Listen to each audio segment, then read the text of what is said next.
پزشک، یه وکیل، یه پسر بچه و یه کشیش با یه هواپیمای خصوصی داشتن پرواز می‌کردن. یه دفعه موتور هواپیما خراب شد. خلبان هر کاری کرد نتونست مشکل رو حل کنه و هواپیما شروع کرد به سقوط. آخر سر خلبان یه چتر نجات برداشت و داد زد: بپرین پایین، هواپیما داره سقوط میکنه، و خودش پرید بیرون. بدبختی اینجا بود که فقط 3 تا چتر نجات مونده بود. پزشک یکی از چترها رو برداشت و گفت: من پزشکم و جون آدما رو نجات میدم، پس باید زنده بمونم تا بتونم جون افراد بیشتری رو نجات بدم، و پرید بیرون. سپس وکیل گفت: من وکیلم و وکیلا باهوشترین آدمای دنیان، پس من بیشتر از بقیه سزاوار زنده موندنم.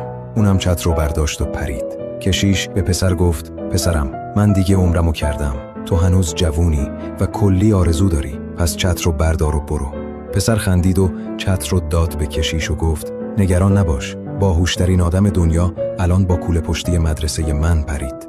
نتیجه داستان اینه که خرد واقعی توی مهربونی و فروتنیه، نه توی عنوانها یا ادعای باهوش بودن.